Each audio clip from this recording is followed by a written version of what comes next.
Mari kita membuka kitab Kolose pasal 2. Saudara, kita melanjutkan pembahasan mengenai sunat ya. Kemarin kita Kejadian pasal 17, saya janji akan melanjutkan pembahasan mengenai sunat sebelum masuk ke Kejadian 18.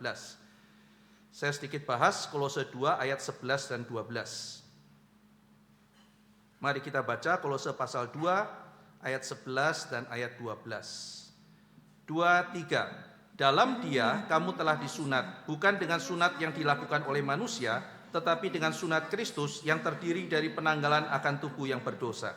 Karena dengan Dia kamu dikuburkan dalam baptisan, dan di dalam Dia kamu turut dibangkitkan juga oleh kepercayaanmu kepada kerja kuasa Allah, yang telah membangkitkan Dia dari orang mati. Mari kita berdoa.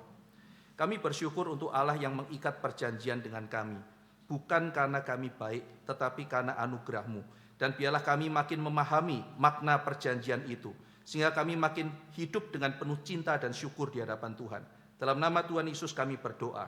Amin. Kita sudah membahas Kejadian pasal 15. Covenant itu unconditional.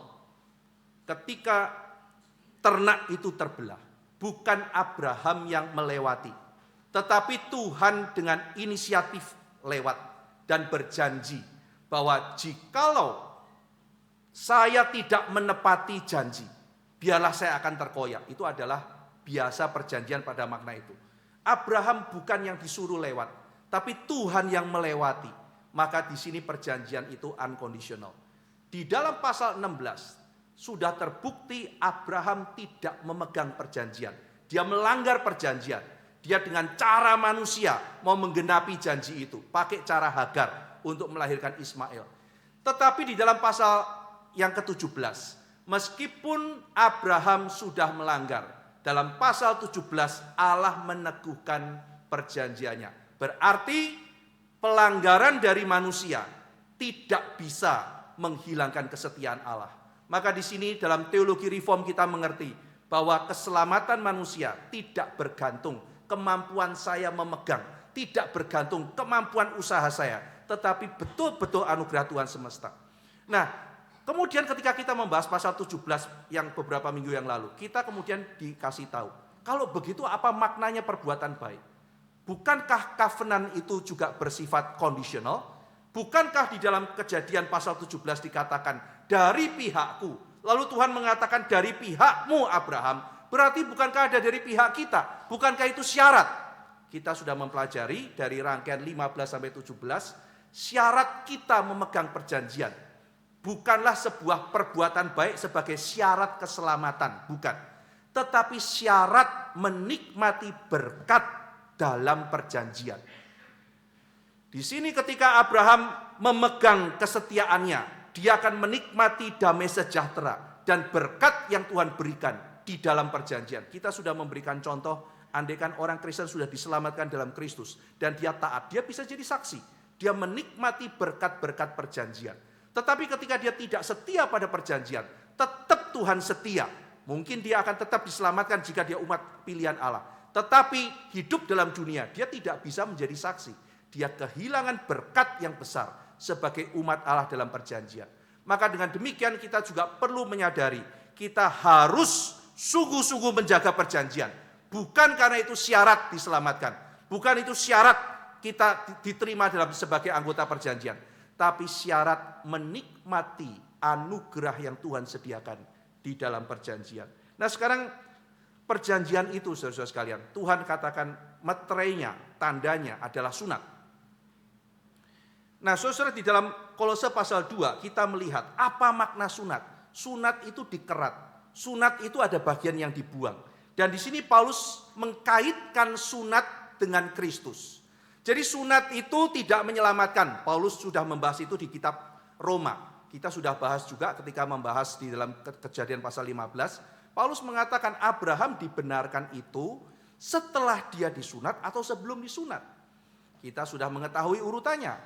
Kalimat Abraham dibenarkan itu muncul dalam Kejadian 15. Abraham disunat Kejadian 17. Berarti Paulus argumennya adalah Abraham dibenarkan sebelum dia disunat.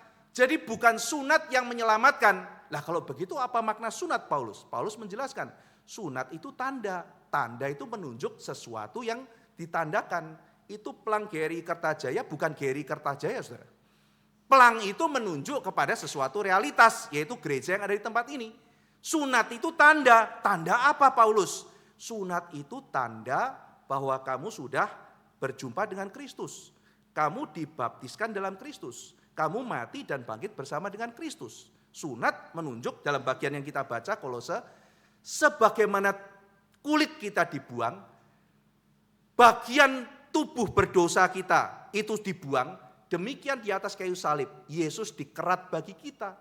Jadi di sini sunat melambangkan pembersihan dosa yang dikerjakan oleh Yesus di atas kayu salib. Dan Paulus mengatakan kamu sudah disunat bukan dengan sunat lahiriah, kamu disunat dengan sunat batiniah, yaitu bahwa kamu mati dan kamu bangkit bersama dengan Kristus yang dilambangkan di dalam baptisannya. Maka kamu sudah disunat rohani, kamu sudah tidak perlu sunat lagi karena kamu sudah menerima baptisan. Nah, di sini ada koneksi kaitan antara sunat dengan baptisan. Maka di kitab Galatia, kalau ada orang Kristen mau disunat dengan alasan keselamatan, Paulus mengatakan artinya kamu menghina karya penebusan Kristus loh. Saudara, jangan ya ada di antara kita pria yang mengatakan begini, saya sih sudah Kristen tapi kok aku belum sunat ya. Jangan-jangan aku gak diselamatkan. Nah, saudara mulai ragu. Gini aja amannya, kan di gereja dibilang gak usah sunat, dibaptis, percaya Yesus.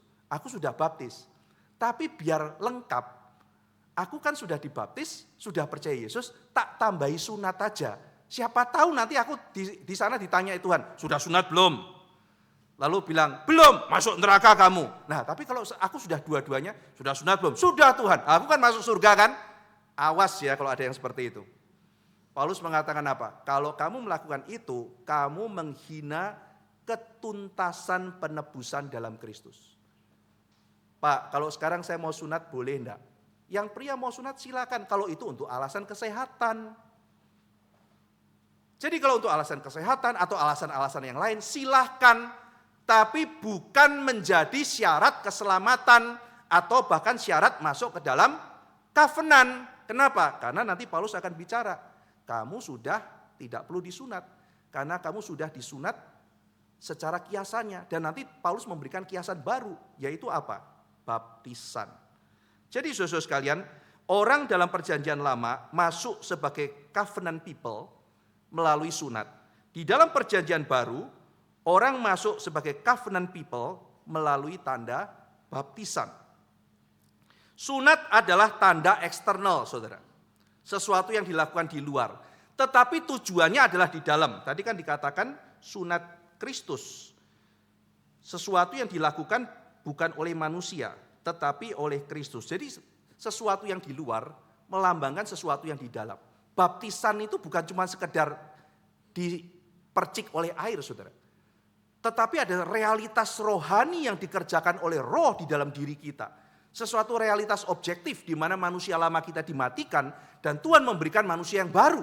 Itu terjadi secara objektif dalam diri kita, saudara. Nah, jadi sesuatu tanda eksternal yang menandakan perubahan internal. Mari kita lihat Ulangan 30 ayat 6, saudara ya. Saya bacakan Ulangan 30 ayat 6. God will circumcise your heart and the heart of your offspring, so that you will love the Lord your God with all your heart and with all your soul, and you will live. God will circumcise your heart and heart of your offspring. Covenant selalu buat saya dan buat keturunan. Tuhan akan menyunat hatimu. Jadi intinya bukan cuma sunat fisik, tapi sunat hati. Menarik, saudara. Richard Pratt pernah berkomentar begini.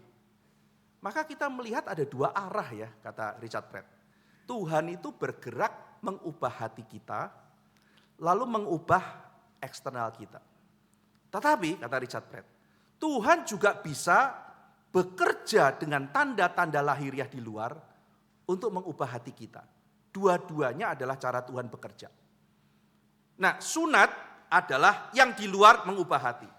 Ada saatnya Tuhan mengubah hati, ekspresi keluar. Misalnya, ada orang tuh egoisnya luar biasa, saudara. Tapi tiba-tiba dia terima Tuhan Yesus.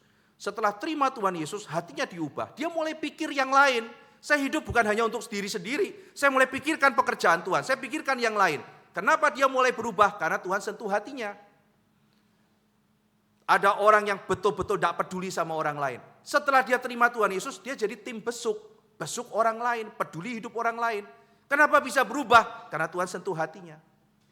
Ada orang yang begitu jahat, tiba-tiba mulai pikir bagaimana saya bisa membantu sesama saya. Kenapa ada perubahan itu? Tuhan sentuh hatinya. Saudara-saudara sekalian, tetapi ada juga kan, misalnya saudara tuh ketemu sama orang yang betul-betul tidak peduli pelayanan. Saudara ajak pelayanan, lalu lihat, kok pelayanan indah ya. Waduh, ternyata memperhatikan orang lain, mengasihi orang lain itu indah. Dia mulai berubah hatinya, saudara. Terus sekarang kalau diajak, saya mau. Yuk kita pelayanan itu, saya mau. Ada orang yang tidak peduli orang lain, jadi tim penginjilan. Ketika dia melihat betapa indahnya memberitakan Injil, diajak langsung mau. Dulu saya sering ajak mahasiswa jadi guru, saudara. Dia lihat kehidupan seorang guru, susahnya jadi guru, mulianya jadi guru. Akhirnya mulai kepikir, jadi guru mulia ya. Jadi sesuatu yang terjadi di lingkungan luar mulai mengubah hatinya. Nah itu sebabnya saudara, kadang-kadang meskipun tidak otomatis yang di dalam langsung keluar. Itu kan kita sudah pelajari ya saudara ya. Tidak otomatis kita merasa mengasihi langsung jadi orang yang membagikan kasih. Tidak otomatis, tapi bisa berkait. Demikian juga apa yang ada di luar, ya mungkin bisa mempengaruhi di dalam, meskipun tidak otomatis. Nah saudara sekalian, ketika itu terjadi, maka kita mesti memikirkan bahwa kondisi yang kita lakukan, pengaruh kita itu sangat penting, mengubah hati manusia. Saya ambil contoh saudara ya. Saya tuh dulu punya teman saudara. Dia orang Arab, waktu kuliah, gak tahu dia aslinya dari mana. Kita ketemu di kampus, kenalan, dan saya benar-benar syok. Saya tidak pernah menerima kalimat seperti ini. Dia ketemu, dia bilang, kamu Cina ya? Saya syok saudara gitu. Saya orang Cina yang lahir di Jawa gitu ya. Ya Cina kan kamu? Gitu. Iya gitu ya. Saya benci Cina dan saya benci Kristen. Waduh saya syok gitu. Saya tidak siap menerima sikap itu. Oh oke, gitu ya. Tapi aku gak benci kamu kok, saya bilang begitu kan ya. Iya tapi saya benci gitu. Terima kasih atas kejujuran kamu gitu ya. Oke gitu ya. Itu diucapkan di awal. Ya, dia mengatakan begitu. Itu kan isi hatinya dia, saudara. Dan dia jujur. Ya, saya orang tidak suka Cina, saya tidak suka Kristen. Dia tidak sebutkan alasannya, dia hanya state begitu dan tidak mau ketemu saya. Tetapi Tuhan punya rencana lain. Berkali-kali di dalam semester itu dia minta tolongnya sama saya. Ini gimana sih ini Ivan? Ya saya ajari. Ini saya ajari. Saya nggak mengatakan saya juga mengalami kebencian. Saya juga tidak suka Arab, tidak suka Islam. Saya tidak ngomong begitu, saudara. Ya. Kenapa? Loh kan gimana ya masa seperti itu? Ya kita melakukan kebaikan kan sama semua orang gitu. Dan yang menarik adalah di akhir semester dia ketemu saya, duduk gitu ya. Ivan, ya gitu ya. Aku mau ngomong, oke. Aku cabut perkataanku di awal ya. Yang mana gitu? Lu banyak ngomong gitu kan ya. Yang aku benci Cina, aku benci Kristen. Aku cabut ya. Kenapa gitu? Ternyata enggak semua orang Cina, enggak semua orang Kristen jahat. Oh, berarti mungkin dia ada pengalaman pahit.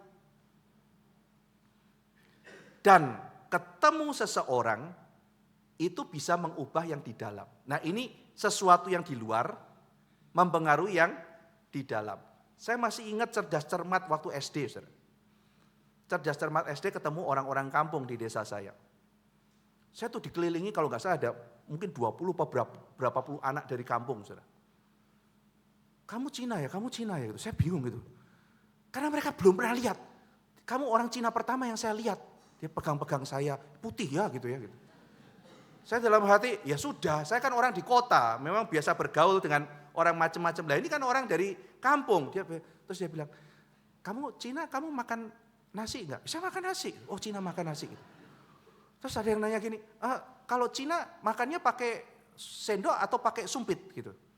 Ya tergantung, kalau makan bakmi aku pakai sumpit gitu. Tapi kamu bisa pakai sendok. Lah aku muluk juga bisa gitu. Kayak tangan. Oh kamu bisa muluk gitu ya. Saudara, mereka belum pernah tahu. Dan mereka mengeluarkan prejudis-prejudis itu. Katanya Cina itu licik ya. Katanya Cina itu menghisap kita ya. Katanya Cina itu begini ya, apa segala macam. Kamu ateis gak? Enggak, saya enggak ateis, saya Kristen gitu.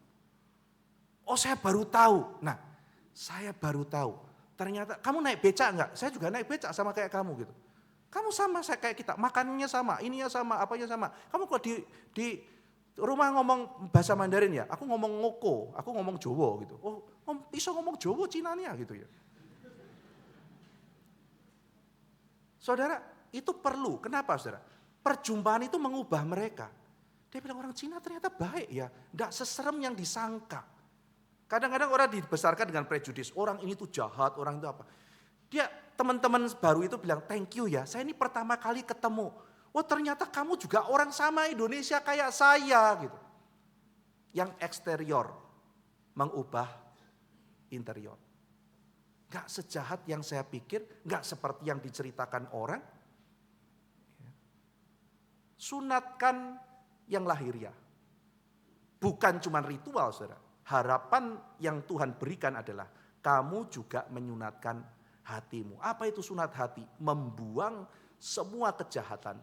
Dan seperti yang sudah dikerjakan oleh Kristus di atas kayu salib. Maka kita jangan menganggap remeh melibatkan orang saudara. Kadang-kadang ya ada pelayanan-pelayanan tertentu memang yang dikhususkan untuk orang-orang yang sudah ada syaratnya.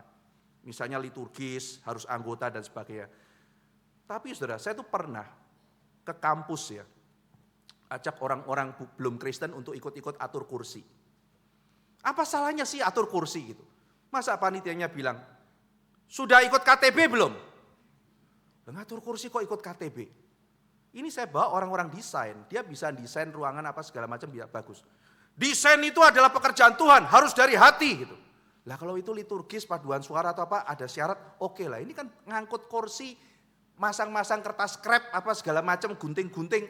Enggak, harus Kristen lahir baru dan ikut KTB. Waduh gitu ya. Teman saya bilang, guys kita pulang aja lah, yuk makan di depan gitu. Enggak diterima kita, sayang sekali. Ya. Saya kalau pikir-pikir ya, mau nanya, ini gedung dulu yang bangun siapa? Emang dipanggil, mau ngapain? Mau ngecor mas? Oke, pertanyaan pertama, apa itu Allah Tritunggal gitu?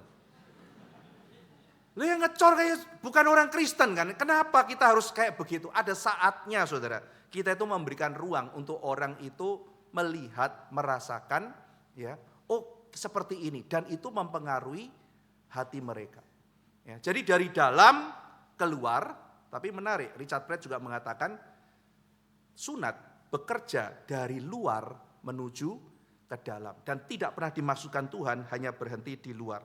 Yeremia 4 ayat 4 dikutip oleh Pratt, circumcise yourself to the Lord, circumcise your heart. Jadi sunatkan hatimu, bukan hanya apa yang di luar.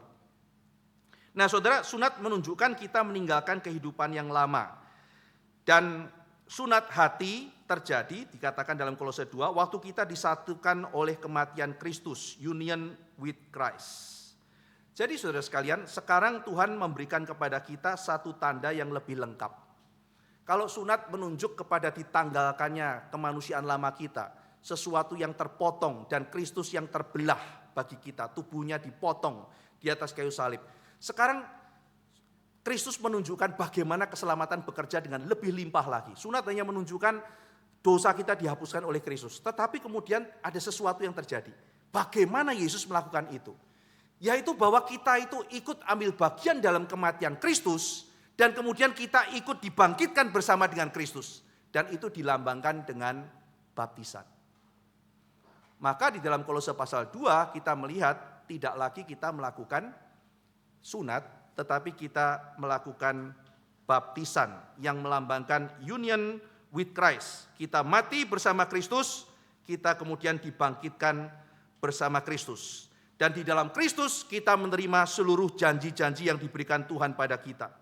Nah kalau kita melihat saudara, prinsip covenant. Jadi kita melihat Kolose pasal 2 ini dari prinsip teologi konsisten, saudara, namanya teologi covenant.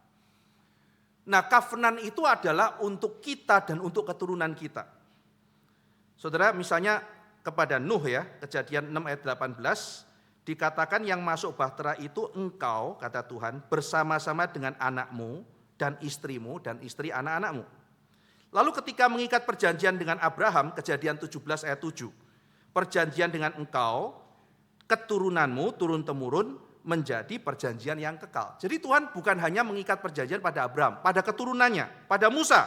Keluaran 20 ayat 5-6 dalam bahasa Inggris, karena bahasa Indonesia kurang literal keluar. Showing love to 1,000 generation of those who love me and keep my commandments. Menunjukkan kasih kepada ribuan generasi. Jadi generasi. Mazmur 132 ayat 11-12, Tuhan berjanji bukan hanya pada Daud, tetapi pada keturunannya. Perjanjian baru, Kisah 2 ayat 39. Saya kutip khotbah Petrus, sebab bagi kamulah janji itu dan bagi anak-anakmu dan bagi orang yang masih jauh, yaitu sebanyak yang akan dipanggil oleh Tuhan Allah kita. Jadi berdasarkan teologi covenant, kita melihat bahwa sekarang masuk ke dalam covenant tidak lagi lewat sunat, tetapi lewat baptisan. Dan sunat dilakukan dengan masuknya orang ke dalam umat perjanjian, demikian baptisan melambangkan kita masuk sebagai umat perjanjian Tuhan. Dan kita sudah membedakan ya, covenant people tidak sama dengan chosen people. Karena dalam gereja Tuhan juga ada lalang atau gandum. Maksudnya begini, saya udah dibaptis, saya berarti covenant people. Ya, saya pasti selamat. Tidak tentu. Karena ada banyak teguran dalam surat-surat Paulus misalnya. Dalam Yohanes, dalam surat Petrus. Teguran bagi orang-orang jemaat gereja. Berarti tidak semua orang yang ada di dalam covenant people adalah chosen people. Nah kalau begitu, apa yang menjadi keuntungan? Nah ini khotbah minggu depan, pas baptisan saudara. Apa keuntungan covenant people? Ini ditanyakan oleh orang-orang Yahudi kepada Paulus. Jika demikian, apa keuntungan kami? Kata orang Yahudi. Kami punya Taurat, kami punya sunat. Menurut kamu bukan Taurat yang menyelamatkan, tapi iman pada Yesus. Menurut kamu bukan sunat yang menyelamatkan. Jadi kami ini covenant people, kalau tidak otomatis selamat, apa keuntungan kami? Saudara kan juga mungkin nanya gitu kan. Lah anak-anakku dibaptis di gereja, tidak tentu selamat Pak. Lalu orang-orang yang ateis yang apa bisa jadi Kristen melayani baik-baik. Lalu apa gunanya mereka di gereja? Nah, kalau saudara juga bertanya begitu, nanti kita jawab. Yang jawab Paulus ya, dalam kitab Roma nanti. Apa keuntungan orang Yahudi, kata Paulus? Apa keuntungan covenant people?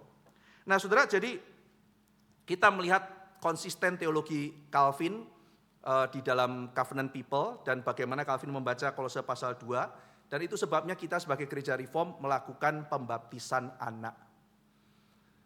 Sebagaimana di dalam 8 hari anugerah Tuhan mendahului respons manusia, ada penyunatan anak, demikian juga ada yang namanya baptisan anak yang dilakukan oleh teologi reform. Ini yang membedakan kita dengan teologi baptis misalnya.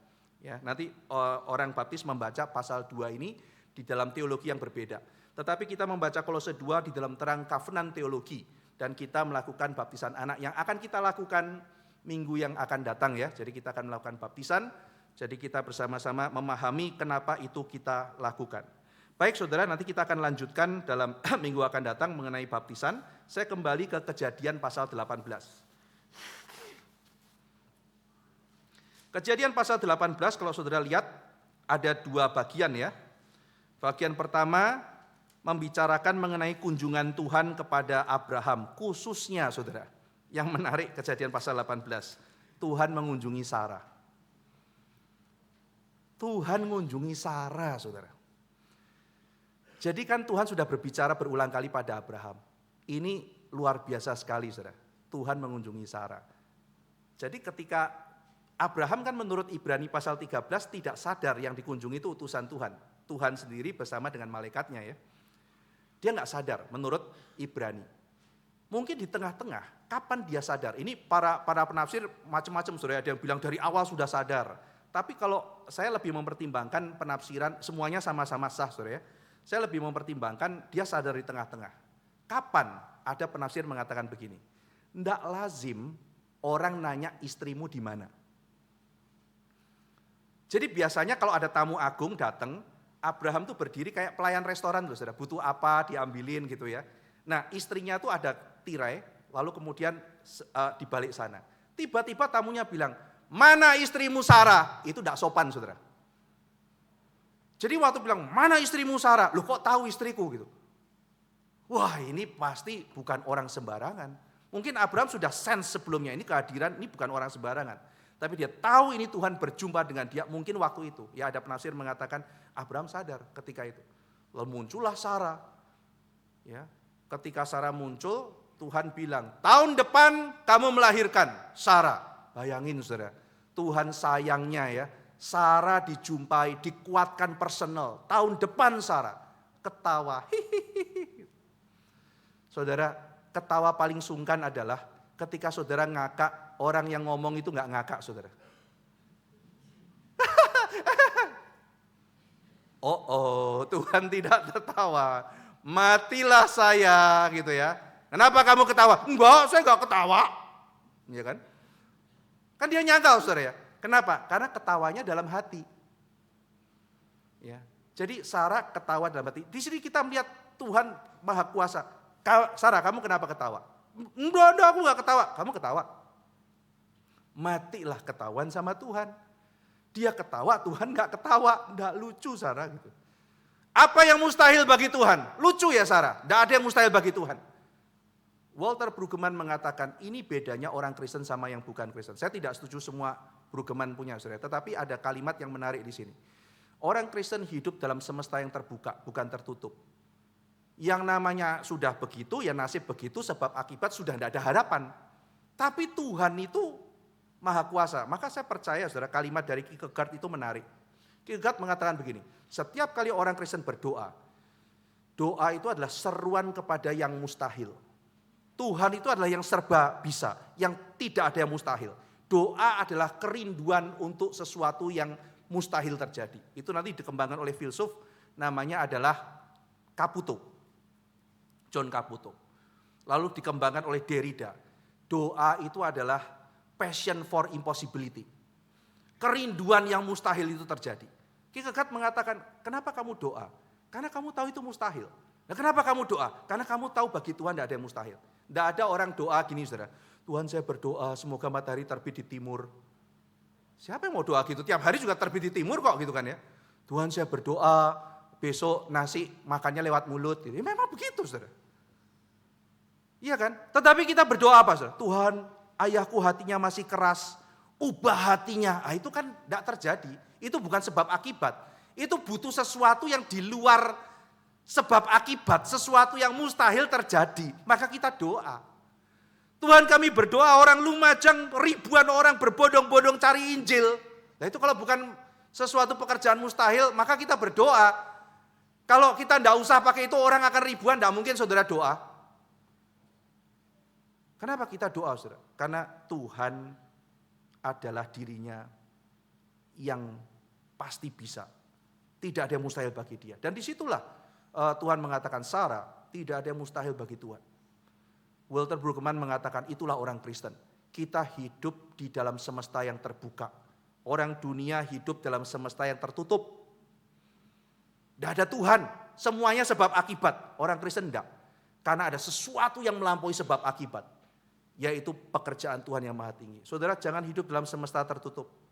Kita punya Tuhan yang melampaui. Kita berdoa kepada Tuhan yang mengatakan tidak ada mustahil baginya. Nah saudara sekalian, maka di sini Tuhan menjumpai Sarah, lalu kemudian Tuhan menunjukkan cinta kasih yang besar, dan yang menarik adalah respon Abraham. Abraham tuh bilang gini, saudara, kira-kira ya, dalam bagian 18 ini, Tuhan mampir ya, ayat 4, saya kasih sedikit air, ya kan, lalu kemudian boleh nggak aku kasih ayat 5 ya, sepotong roti supaya Tuhan segar kembali gitu ya.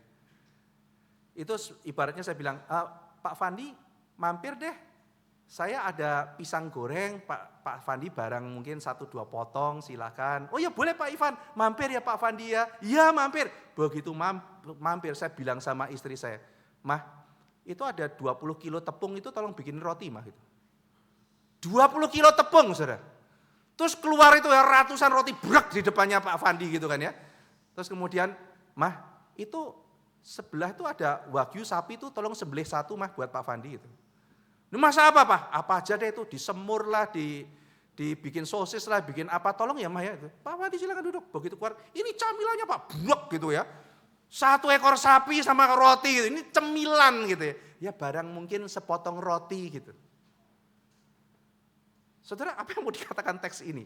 Ini apaan ini? Saudara, terasa sesuatu ekstravagansa enggak? Terlalu berlebihan enggak? Sebetulnya apa yang mau dikatakan teks ini, saudara? Nanti akan dikontraskan dengan pasal 19.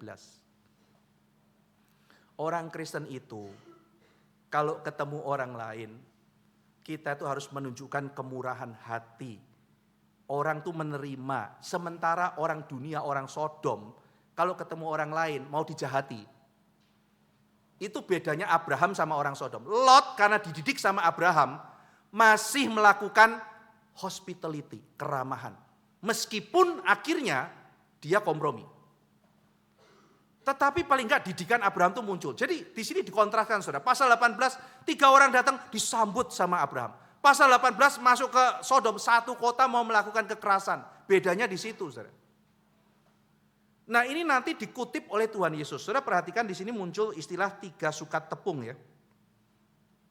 Ayat 6, 3 sukat tepung. Tidak muncul di tempat lain. Di dalam kitab Kejadian pasal 18. Mari kita lihat Matius pasal 13 saudara. Hal tentang kerajaan Allah. Khotbah Tuhan Yesus.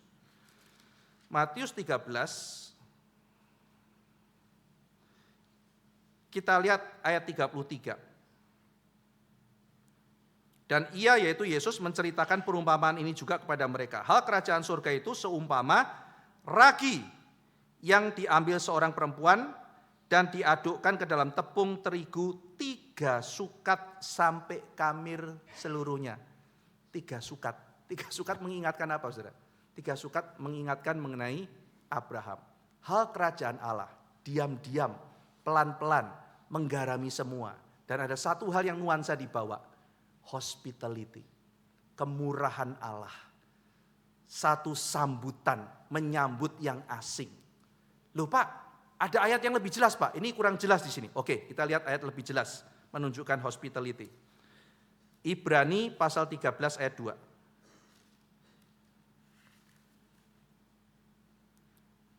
Ini juga secara tidak langsung mengkutip kejadian itu saudara. Nanti kalau saudara lihat di ayat Alkitab, Ibrani 13 ayat 2 itu catatannya adalah mengkutip dari Kejadian pasal 18. Kalau saudara lihat di Alkitab saudara. Saya bacakan dari ayat 1, Ibrani 13 ayat 1. Peliharalah kasih persaudaraan, Philo Adelphos, Philadelphia, cinta saudara. Ayat 2, jangan kamu lupa memberi tumpangan pada orang, Philosenos, Philosenia. Jadi cinta saudara, cinta orang asing. Jadi memberi tumpangan itu adalah cinta orang asing. Nanti diterjemahkan ke dalam Latin, terjemahkan dalam bahasa Inggris menjadi hospitality. Jadi Abraham dikontraskan dengan Sodom. Yang satu Philosenia, cinta yang lain. Yang orang Sodom xenofobia, benci orang lain. Nanti filsuf-filsuf Yahudi yang dipengaruhi oleh Abraham, misalnya Levinas, Derrida, mengatakan begini, kita tuh kalau lihat orang cenderung menilai. Makanya banyak orang suka belajar psikologi. Pak Ivan kalau belajar psikologi gimana gini. Bukan mau nolong orang lain saudara, pengen baca orang lain. Kepo gitu ya. Oh ini kalau orang ini begini, dan dia suka banget bacain orang lain. Kenapa? Saudara itu kayak saudara tuh ketika membaca orang lain kayak menguasai dia. Kayak saudara tahu dia dan sebagainya. Kadang-kadang saudara kalau motivasinya belajar psikologi kayak gitu mesti bertobat ya. Wah orang gini dia, wah pasti orangnya begini. Dikit-dikit Pak Ivan orang itu NPD. Ya, kayak gitu-gitu loh. Iya kan. Jadi banyak orang tuh merasa mau menilai orang lain. Jadi lihat orang lain. Jadi Levinas, Derrida mengingatkan. Kita tuh kalau lihat orang itu kita mau menilai orang. Padahal ada saatnya ketika melihat orang, harusnya seperti Abraham, kita itu muncul rasa tanggung jawab di hadapan Tuhan. Ini sesamaku, aku harus apakan? Saudara pernah punya pengalaman gini nggak? Ini Levinas ya. Anda di lampu merah, Anda tahulah bahwa tidak semua pengemis itu benar-benar butuh. Tidak semua pengemis itu benar-benar miskin. Ada pengemis yang gajinya mungkin lebih tinggi dari gaji guru loh, saudara. Ya, saya pernah dengar wawancara radio, itu wawancara pengemis-pengemis. Sekarang ini katanya iuran pengemis naik ya Pak? Oh iya, loh kenapa begitu? Karena kami profesional katanya gitu. Usah kaget gitu kan ya. Kita kan butuh ada pelatihan apa Pak gitu. Loh kalau pengemis itu kan kalau orang nggak kasihan nggak ngasih. Jadi kita harus training itu supaya bagaimana orang kasihan. Loh kalau gitu kan manipulasi Pak. Enggak, itu profesional. Karena pengemis itu juga profesi gitu. Kita harus profesional. Maka iurannya meningkat karena training kita makin profesional. Waduh saya dengerin kayak gitu kan merinding saudara ya. Waduh kok kayak begitu gitu ya. Ada, ya kita kadang-kadang ada sewa bayi, ada apa segala macam. Itu ngomong belak-belakan. Wah respon orang-orang sudah maki-maki nggak karu-karuan gitu. Ya. Jadi kita tahu ada pengemis yang betul-betul, ada pengemis yang pura-pura. Tapi anggaplah saudara di lampu merah. Mereka kan kadang-kadang strateginya tempelkan jidatnya. Plek. Pak, kasihan Pak gitu. Dan Levinas mengatakan, kita akan sulit menatap melihat muka orang itu. Meskipun kita tahu tidak semuanya butuh. Kenapa? Levinas mengatakan, karena dari dalam hati kamu ada suara berteriak. Apa yang akan kamu lakukan untuk orang itu? Dan kenapa kamu tidak lakukan? Jadi dia mau mengatakan kita itu bukan makhluk yang semata-mata rasional. Kita tuh makhluk yang diciptakan bertanggung jawab atas orang lain. Jadi benar apa salah? Kita tuh ada perasaan, iya ya, kok gua nggak kayak begitu dan apa yang harus aku lakukan? Itu yang membuat kita kadang-kadang susah untuk melihat mukanya. Meskipun kita tahu mungkin dia pura-pura. Pak, tolong Pak. Kita lihat, waduh Tuhan, aku mau nolong tapi gimana? Kita ada konflik batin dan sebagainya. Nah di situ Levinas mengatakan, kenapa konflik itu muncul? Karena kamu harusnya bertanggung jawab. Nah, jadi saudara sekalian, ada saatnya kita melakukan filosenia. Kita harus mengasihi seperti Abraham. Kita bukan hanya menilai, tapi kita juga bertanggung jawab. Tetapi memang ada perbedaan saudara antara filsafat Yahudi dengan kekristenan. Kalau Levinas itu Buber juga, saudara kalau mau ketemu Tuhan, caranya adalah dengan melayani orang miskin. Jadi kayak teologi-teologi yang sifatnya sosial dan sebagainya. Saudara kalau mau ketemu Yesus, caranya adalah melayani yang tertindas. Anda mengunjungi orang sakit, mengunjungi orang di penjara, memberi makan orang miskin, Anda baru ketemu Yesus.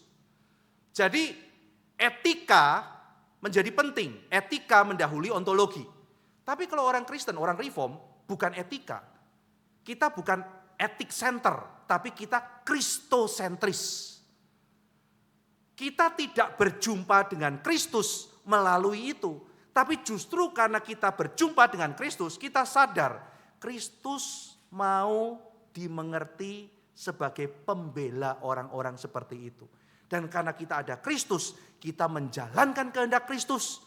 Dan ketika Kristus mau mewakili mereka, kita melayani mereka.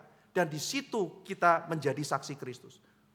Jadi ini kebalik saudara, bukan kemudian, oh saya mau ketemu Kristus caranya gitu. Enggak, saya sadar saya sudah berjumpa dengan Kristus. Kristus mau saya melakukan ini. Ini kehendak Kristus, perwakilan. Misalnya begini saudara ya, saya ambil contoh sekarang. Kitab Amsal dikatakan, kalau ada orang miskin, kamu memberikan sedekah pada orang miskin, kamu memiutangi Tuhan. Tanda kutip, kayaknya Tuhan, pinjam duit lu dulu dong, ntar gua bayarin, kira-kira gitu loh saudara ya. Kamu memiutangi Tuhan. Saudara pertanyaannya, apakah orang miskin itu berubah jadi Tuhan secara mistis? Saya kasih uang ke Tuhan, kan enggak saudara. Tetapi orang itu menjadi representasi kehadiran kehendak Tuhan di situ. Ketika saya memberikan orang itu, saya melakukannya demi Tuhan. Jadi kita melayani orang-orang bersifat hospitality bukan karena kita mau ketemu Kristus di situ. Tapi karena kita sudah ketemu Kristus, kita melayani apa yang menjadi kehendak Kristus. Jadi kita mesti jelas saudara perbedaannya. Pelayanan sosial sangat penting, tetapi teologinya harus dibereskan lebih dahulu. Nah, jadi ketika kita melakukan seperti Abraham, hospitality, membuka rumah untuk orang lain. Di dalam konteks zaman sekarang juga harus hati-hati. Ada orang gerakan sekarang membuka rumah, saudara. Jemaat pertama buka rumah, Abraham buka rumah, sekarang buka rumahmu. Di beberapa daerah Kristen mereka buka rumah, exactly betul-betul buka rumah, saudara. Tapi ya apa iya saudara kemudian Mas, kok luntang-lantung Mas?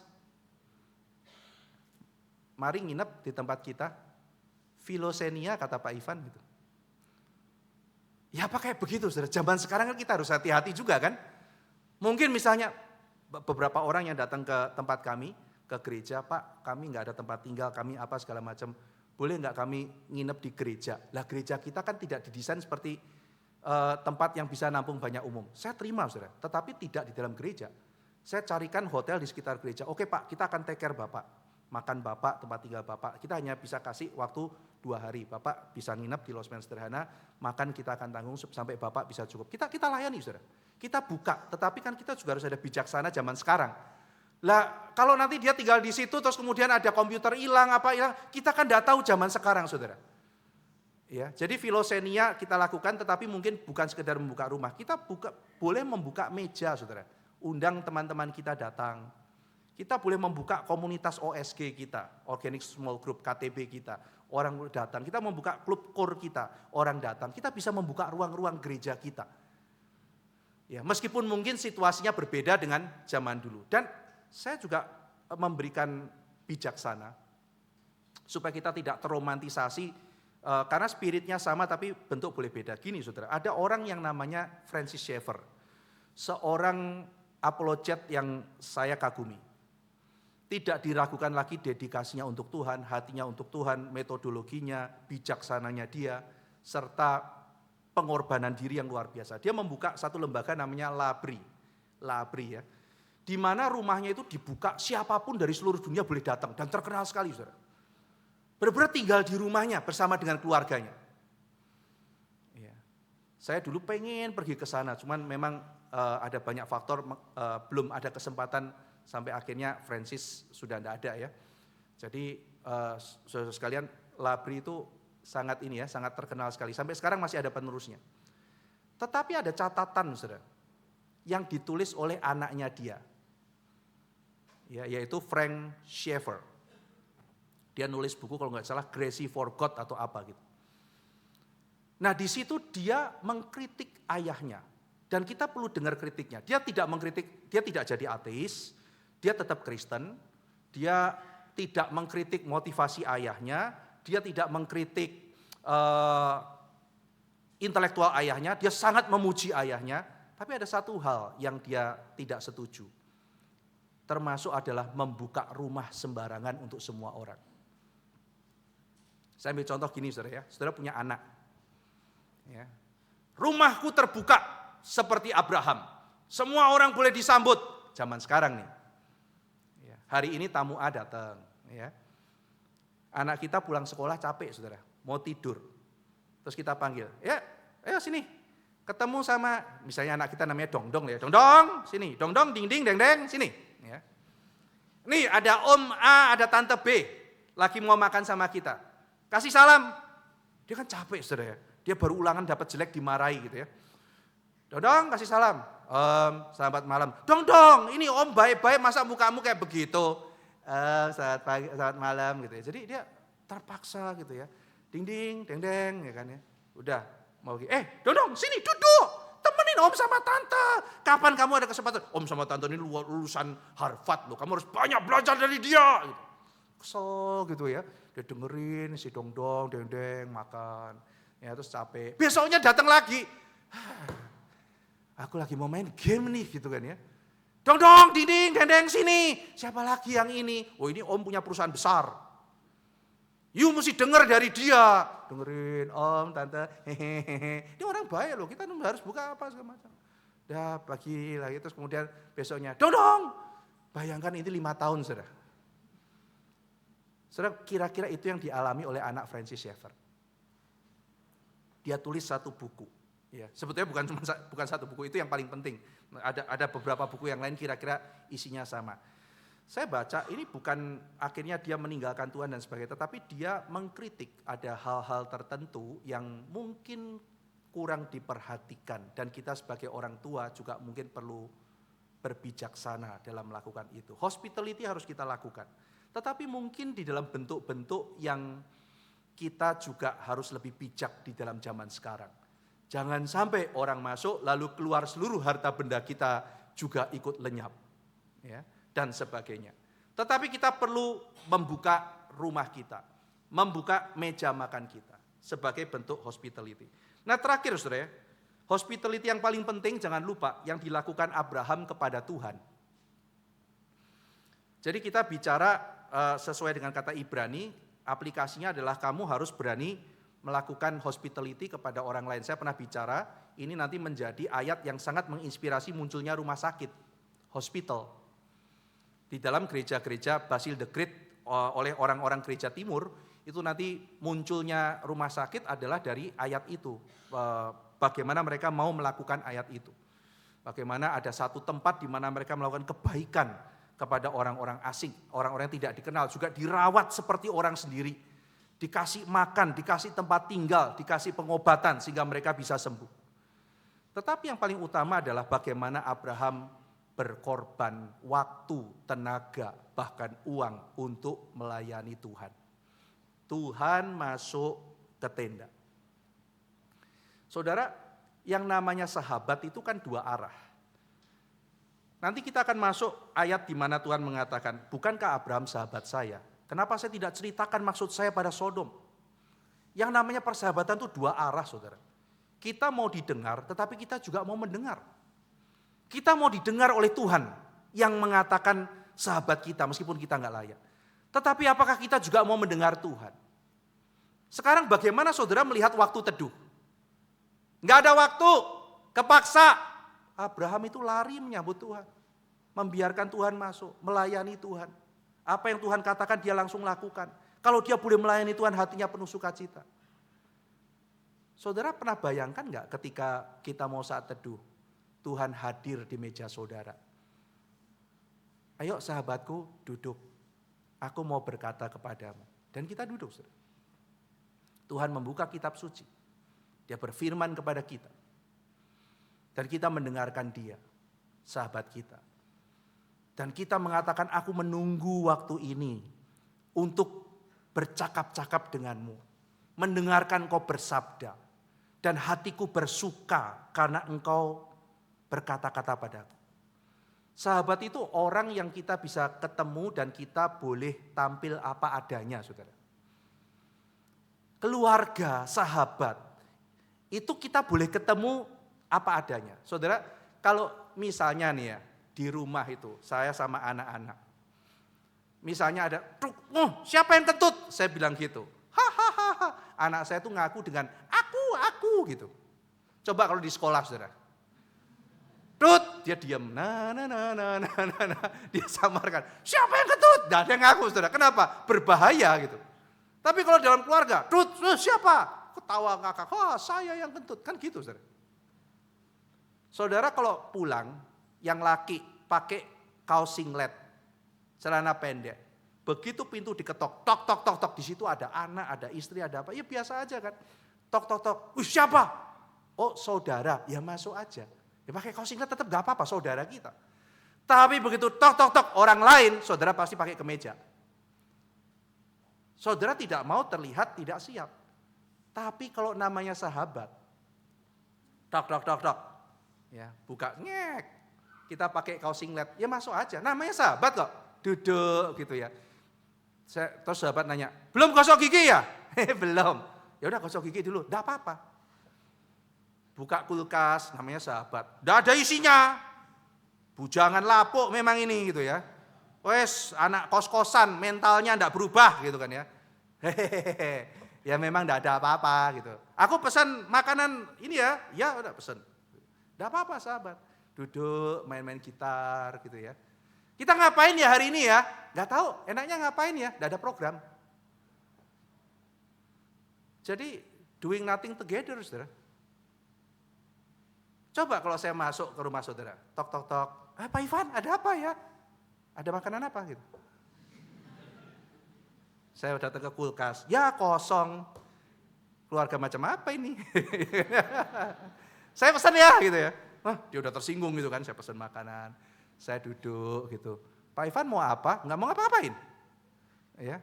Mau bengong aja di sini. Sampai kapan Pak Ivan? Ya mau saya kan gitu. Ya. Kamu mau ngapain? Tapi saya masih setrika. Setrika aja, setrika. Saya cuma di sini kok, kamu setrika. Bapak, saya mau ini Pak Ivan mau analisa berita. Analisa aja, analisa. Loh Pak Ivan, saya di sini aja ngeliatin anak bikin PR. Saudara kan merasa ini manusia aneh sekali gitu. Kalau saya datang ada programnya. Pak Ivan begitu datang, snack dulu nih keluar. Kira-kira habis itu kebaktian bersama. Setelah 1 jam Pak Ivan pulang. Kan begitu ada programnya saudara. Kalau misalnya melihat rumah baru, keliling rumah baru. Ya kan? Tapi kalau sahabat datang, lu mau ngapain? Nggak ngapa-ngapain. Ya. Lu ada makanan apa? Nggak ada, yaudah pesan. Ya. Kita keluar yuk. Enggak, enaknya kesini, baru bikin acara. Itu namanya sahabat saudara. Dan dia ada di sana, kita rindu. Saudara pernah bayangkan nggak ketika saat teduh itu? Itu adalah momen di mana kita ada di depan junjungan kita yang adalah sahabat kita.